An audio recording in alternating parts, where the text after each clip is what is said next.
My husband said he was working late. Every single night. But the truth? One night I followed him, and what I discovered shattered everything I thought I knew about love, loyalty, and marriage. My name is Emily Parker, and I never imagined that I would one day be telling the world how my husband, Daniel, betrayed me in the most humiliating way possible. If you've ever felt that gut-punching suspicion that the person you love is lying to your face, then you'll understand why I couldn't ignore the red flags anymore. And trust me, you'll want to hear this story until the end. Daniel and I had been married for 7 years. We met in college. He was charming, confident, the kind of man who could make an entire room laugh with a single joke.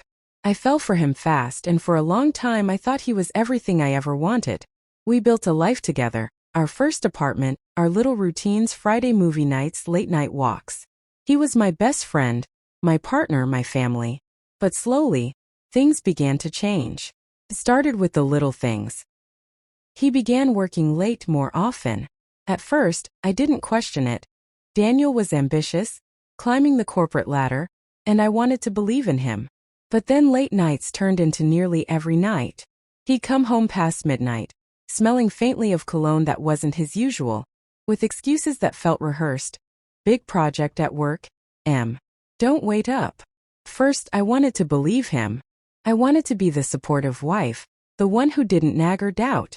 But while I was sitting at home reheating leftovers, Daniel was somewhere else, doing something, or worse, with someone.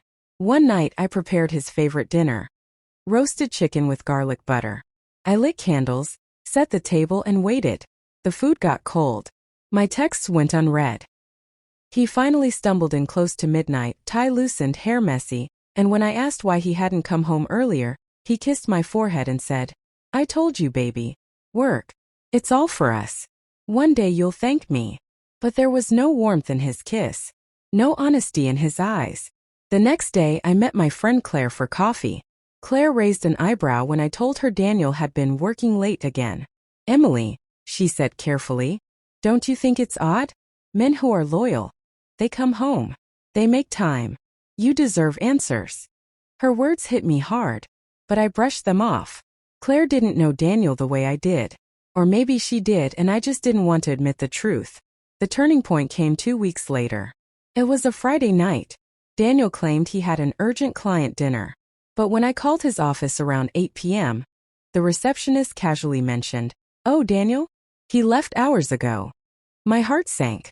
That was the moment I realized I couldn't ignore the signs anymore. If Daniel wasn't at work, then where was he? I sat alone in the dark, staring at the cold remains of my dinner. And for the first time, I allowed myself to think the unthinkable. Was Daniel cheating on me? But I needed proof. That night, I made a decision that would change everything. No more waiting, no more excuses. The next time Daniel said he was working late, I would follow him. I would find out the truth even if it destroyed me. So when the next Wednesday rolled around and Daniel gave me the same tired excuse, "Big night at the office, Don't stay up for me," I smiled sweetly and kissed him goodbye. But the second he drove off, I grabbed my coat, my car keys, and my phone. My heart pounded as I trailed his car through the dimly lit streets of the city. Every turn he took, every stoplight, I held my breath, praying he wouldn't notice me following. And then, he didn't head toward his office. He drove straight past it. My palms turned clammy on the steering wheel. This was it, the moment the truth would finally reveal itself. I followed him deeper into the city, headlights cutting through the dark. And when he finally pulled into a parking lot, my stomach twisted into knots. Because he hadn't parked at his office. He parked outside a hotel. My entire body went cold. I sat in my car outside that hotel, gripping the steering wheel so tightly my knuckles turned white. 1,000 thoughts screamed inside my head, but one drowned out all the rest. Why would Daniel be here?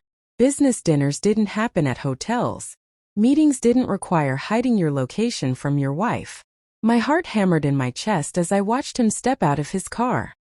He adjusted his tie, checked his reflection in the window, and smirked at himself before walking toward the entrance.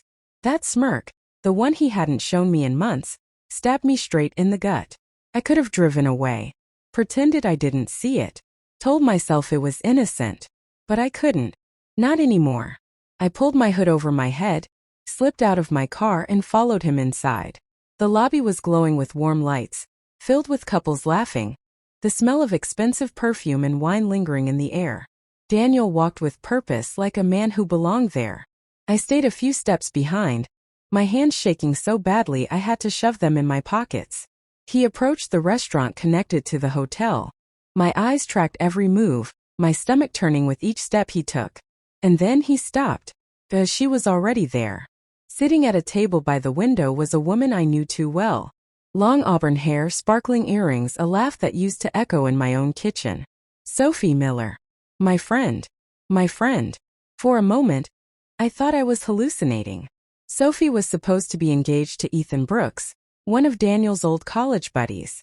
She was supposed to be planning her wedding, not having candlelit dinners with my husband. I stood frozen in the corner, hidden behind a tall plant, my heart splitting into pieces I wasn't sure could ever be put back together again. Daniel leaned down and kissed Sophie on the cheek. Too long, too intimate. She giggled, touching his arm like they'd been doing this for weeks, months, maybe longer. I wanted to scream. I wanted to rush over and throw the wine glass across the room. But instead I pulled out my phone. My hands were trembling so hard I almost dropped it, but I forced myself to record. Because if I confronted Daniel without proof, he'd just lie. He always lied. As the seconds ticked by, the betrayal became impossible to deny. They held hands across the table. She leaned in close, whispering in his ear, her eyes shining. He looked at her like he used to look at me. I bit my lip so hard I tasted blood. My world tilted, and I had to steady myself against the wall to keep from collapsing. But the worst part wasn't just that he cheated. It was that he cheated with her. With Sophie. Someone I trusted. Someone I invited into my home. Someone who smiled at me, hugged me, asked about my life. All while sneaking behind my back with my husband. I wanted to vomit. And yet I couldn't stop watching. I needed to see it. Needed to burn this betrayal into my memory so I'd never again second-guess myself.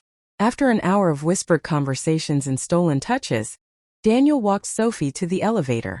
I followed at a distance, every step heavier than the last. My chest felt like it was caving in as they disappeared behind the silver doors. I stood there staring at the elevator numbers climbing higher and higher, until they stopped on the 12th floor. My vision blurred with tears, but I forced myself to keep recording. Proof. I needed proof. When the doors closed, so did something inside me. The Emily who trusted. The Emily who believed in him.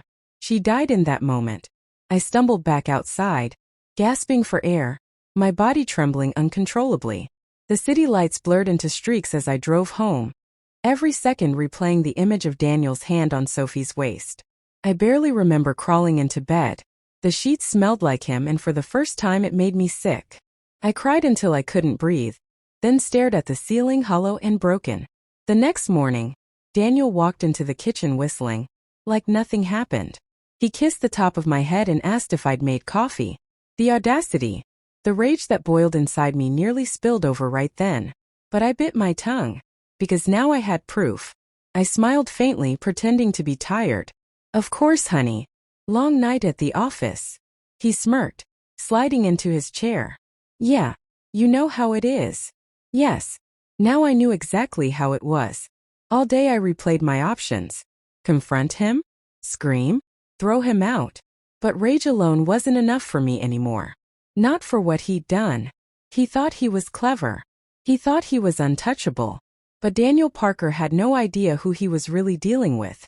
Because if he could betray me in the dark, then I would expose him in the light. And this time everyone would see the truth. The morning after I followed Daniel into that hotel, felt like I was living inside a nightmare I couldn't wake up from. He was in the kitchen, scrolling through his phone, humming like he hadn't just spent the night betraying his wife with a woman I once called a friend. It wasn't just the cheating that destroyed me. It was the performance. The way he could look me in the eyes, kiss me on the forehead, and lie so smoothly. He thought I was clueless. He thought he was untouchable. But what he didn't know was that I had proof. That video on my phone, the one where he kissed Sophie and held her hand across the table, wasn't just my lifeline, it was my weapon. And I wasn't going to waste it. The old Emily, the woman who stayed quiet, who believed his excuses, who ignored the red flags. She was gone. The new Emily was ready for war.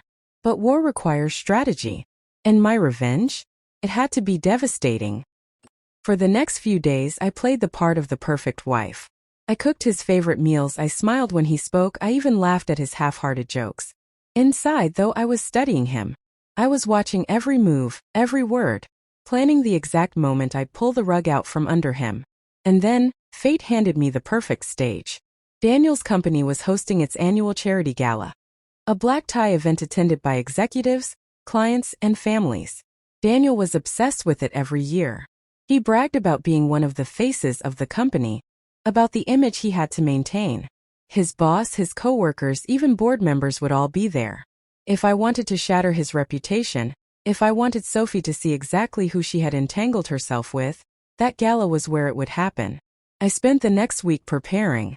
Not crying. Not begging. Preparing. When the night of the gala arrived, Daniel strutted around in his tuxedo like the king of the world. "You look stunning, Em," he said as he adjusted my necklace before we left. "Everyone's going to be jealous I've got you on my arm." If only he knew how right he was, though not in the way he imagined. The ballroom was breathtaking. Chandeliers glittered overhead, violins played softly, and the room buzzed with laughter and clinking glasses. Daniel worked the crowd effortlessly, shaking hands, charming colleagues, soaking up admiration like it was oxygen. And then Sophie walked in. Her red dress shimmered under the lights, her arm linked with Ethan's, her fiancé, the man who had no idea that his bride-to-be had been sneaking around with my husband. When Sophie's eyes met Daniel's across the room, I saw it, the spark, the secret smile. They thought no one else noticed. But I noticed everything. I let the evening play out, pretending to mingle, sipping champagne I could barely taste. My heart pounded as the moment drew closer. Then, when the microphone was passed to Daniel to give his usual speech about loyalty, family, and dedication, I knew it was time. As he stepped onto the stage, smiling confidently, I walked to the center of the room. My hands were steady, my phone already connected to the big screen. "Excuse me," I said loudly, my voice cutting through the chatter. "Before Daniel gives his speech tonight, I'd like to share something." The room fell silent. Daniel froze, confusion flickering across his face. "Emily, what are you doing?" he hissed through clenched teeth. But it was too late. I pressed play. The video projected onto the massive screen, larger than life. Daniel and Sophie at the hotel restaurant. Their hands touching. His lips brushing her cheek. Their laughter, their whispers. Gasps echoed through the ballroom. Ethan's glass shattered on the floor. Sophie's face drained of color. Daniel lunged toward me, panic in his eyes. "Turn it off. Emily, stop this." But I didn't stop. For the first time, everyone saw the man Daniel really was. Not the charming executive, not the devoted husband, but a liar, a cheater, a fraud. The room erupted. Ethan stormed out, Sophie trailing behind him, begging him to listen. Daniel's boss muttered something under his breath, already shaking his head. The whisper spread like wildfire. And I stood tall in the center of it all, calm, collected, almost serene. Because this wasn't just revenge. This was liberation. Daniel tried to grab my arm, but I pulled away. "You thought you could humiliate me in secret," I said loud enough for the entire room to hear. "Now everyone knows who you really are." Security escorted him out, not me. That night I drove home alone, my head held high. My marriage was over, yes. But so was the deception. So was the pain of being kept in the dark. And for the first time in years I felt free. Daniel lost his job within a week. Sophie lost her engagement. And I found something even better than revenge. I found myself again. If you've ever been betrayed, if you've ever felt like the ground was ripped out from under you, let me tell you this. You are stronger than you think. You don't need to stay silent. You don't need to hide. You can rise. Because sometimes the sweetest revenge isn't just exposing the liar. It's reclaiming your own life. So tell me in the comments, what would you have done if you were in my shoes? Would you have exposed him publicly? Or walked away quietly? And if you want to hear more stories like mine, raw, real, unforgettable, don't forget to subscribe, like, and share. Because trust me, you don't want to miss what comes next.